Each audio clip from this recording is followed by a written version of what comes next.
correct me if I'm wrong, I saw some video on Instagram, YouTube, whatever it was, basically you just being fucking vulnerable. I think you were crying, saying you were really depressed or suffering with anxiety. I think that a lot of people go through. And yeah, I wanted to use that to come on to like just a wider point really, because not just you, but I think a lot of people on social media, particularly looking at successful young people like yourselves, and like people perceived me in the past, more so in the past, they look at you and think, you being, you know, one person, not necessarily just you, and they think this person, everything is fucking perfect all the time. They've now made it, they've reached this pinnacle, whatever that is, like money, freedom, blah, blah, blah. I think there's just, they don't realize that people have their own fucking problems. And obviously like mental health is a massive, I guess, almost buzzword now. Something I've struggled with myself a lot, which maybe I'll speak about. And yeah, I just want to get your take on that. Like how have you found your mental health over the years? And obviously I saw that, I don't know exactly what the context was, but I just remembered it. And it stood out because it's very different to like posting pictures of nice watches and shit, which is what most people would prefer to do. Yeah, I mean, that was a tough one to do just because it was like, that was a tough one to do basically, or this is whatever now at this point, like over a year and a bit ago. So last summer, out of nowhere, so I've never struggled with like anxiety, depression, anything like that. To the point where like, even like I should do, like, I mean, if I, maybe one day I'll talk about it, as I said, if I can fucking do enough ayahuasca that it actually, that actually all comes back to me, because bits and bobs come back to me, but man, like the fucked up stuff I went through growing up. Yeah, so, you know, even my friends are all like, dude, you should be more fucked up. And even my mom, they said we kind of went through that second marriage together, but she even tells me, so I know the stuff that went on there, but like even the first marriage, she tells me, well, actually they weren't technically married, but my biological father, and my mom was so nonchalant about it as well. She'll be like, yeah, blah, blah. And then we were talking, and then he got angry at me and he opened the door and threw me out the car, and then I broke my leg. Or she's like, yeah, and then that one time your biological dad like tried to drown me, and I'm like, hold up, like what the fuck? And you know, the reason I say that is because, you know, sometimes I do feel so grateful that I'm not a little bit more fucked up, because I feel as I should be. And I had never, maybe I'd suppressed it. I don't know what it was, but like I'd never dealt with anxiety, depression, like those sort of feelings. And this is like last year, came back from Cape Town, and you know, some people were like, oh, maybe you had months and months of like really bad things, and I was like, I just came back off the best months of my life. Like that 3 months where I was like, it was just me and one of my best friends in a house during lockdown. It was like, I loved every moment of it. I was in such a great place coming back to London, and all of a sudden, there were mornings I would just wake up and my heart was just like fucking going, right? And I'm like, obviously me being whatever, having done so much biohacking and so much meditation, you know, I started meditating when I was like 14 religiously. I'm like, okay, cool, I'm just gonna go sit in front of my Joovv and just meditate away and just What's a Joovv? It's like a red light panel. Okay, So I would do that and nothing would help. And at first I was like, oh, this little, actually no, I remember the way it first started. The way it first started was I woke up one morning, I sat crisscross applesauce in my shower, and I just started weeping. And I probably hadn't cried in fucking like, I can't remember how long.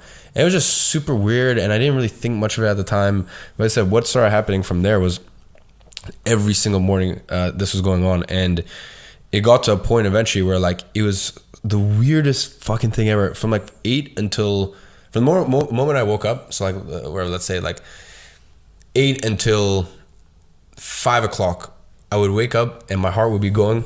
And I was crying multiple times, like I was having breakdowns, and all I could think about was how I was going to kill myself, and all I could think about was how I was going to kill myself and not make it look like a suicide, because that would destroy my mom, who's like, I'm the only thing she has. And he was just such a weird, but the weird part was, I don't know why at 5 o'clock something switched and I'd be laughing again. Like I remember I was in Manchester with Kieran, who's like the right hand man at one of my companies, and I remember I was on a team call, and I got off the team call, Kieran was physically sitting next to me, and I I literally got off the call and I started breaking down crying, and I was just like imagine doing that with like the right hand person in your company, like the person you work with, the person who's like, I don't know, I have a great relationship on my team, but that was big for me. And I just go, man, like honestly, I swear to God, it would be so much easier if I wasn't here. And to this day, I don't know exactly what it was. I don't know exactly what it was. You know, some people, spiritual people, call it dark night of the soul experience, and you know, everyone has in it. There is no rhyme or rhythm to when it comes. But all I know is that like it was the darkest fucking period of my life, and like I was probably in that place for like 6 weeks, and that's the thing. I'm so lucky. Like I was in that place for 6 weeks, and there's people who are in there for 6 months or 6 years, right? And I think if I had even experienced another 3 months of that, I wouldn't be here. It was the worst fucking thing I've ever gone through. I wouldn't wish it upon my worst enemy. And you know, I guess for me, the real brave thing would have been to post about it when it was happening, because that, to me, that's real bravery. Yeah. Whatever, I'll be honest, I didn't have the guts to. I didn't want to think, how is this reflecting on me? Or, you know, I didn't want my clients at my agency to think, what the fuck's going on? I didn't want, you know, and, you know, I guess I only had the guts a year later to be like, and in all fairness, I was waking up and realized it had been a year since that whole thing. And I was just so grateful that I'd like gone through it. But yeah, a year later I got the courage, and I was like, look, you know, I know that other people need to hear about this, and need to know that it's like just understand that externals don't do fucking anything for your actual core happiness. And like I said, that's the other thing I'm so grateful for, is like, I know me, and I know when I do these 3 months of like debauchery and this and that, or I know that when I make that extra, I mean, dude, this year's insane. Like between the business and my investments, I guess investments are what, 70% of me, I would have done 10 million. Like at 21, that's fucking like, even from, I've always done well, you know, even at 18, I was always doing a couple $100,000 a month, but like, these are like insane numbers for me, even to this day, especially because it's all tax free with Dubai. But that I'm grateful that like, even knowing all this stuff, or like having experienced all this stuff, I know that it changes fucking nothing. And I know that, for example, as I said, I'm that kind of character where some people need like, you know, 4 weeks and then a week holiday, or 8 weeks and a week holiday. I'm the type of person where like, I like to work for 6 months straight and, you know, take some time off, like, and all this stuff. But I know while I'm in the midst of, you know, this like, just some of the craziest experiences, like, I mean, fuck, I can write so many books about it. And, you know, on Instagram, as raunchy as, you know, some of the stuff I post on Instagram, that's like 1%. Like the shit in my camera was insane. But, you know, while I'm going through it, I know none of it's actually going to make you happy.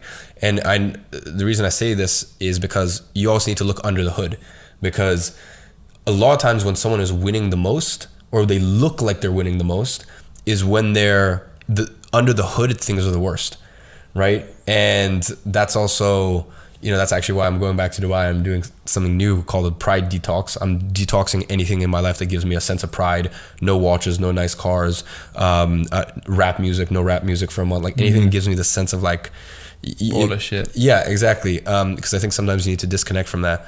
But, you know, that's a very long-winded explanation to say that, like, I don't know why it happened. It happened. I felt like I needed to share it. I know it helped a lot of people. And I think especially for me, there's not many, for me personally, at this age at least, or in their 20s, I don't think there's many people who other people look at and are like, this person has their shit together. Yeah. Because that's the, you know, other entrepreneurs, yes, there's a lot of other entrepreneurs, I'm sure, that make more money, but like, you know, you can tell they don't really have their dating life in order. They don't have a cool social life. They don't have their health in order. Like, for the most part, I've checked off every single one of those boxes. So I knew that someone would look at me and be like, oh, he has no reason to be sad, or like he has everything covered.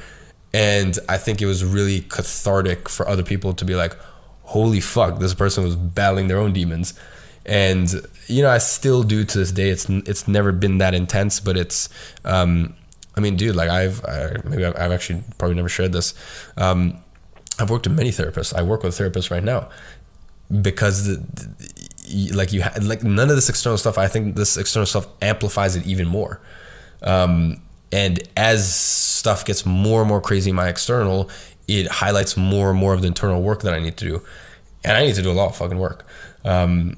So there's a little bit of context.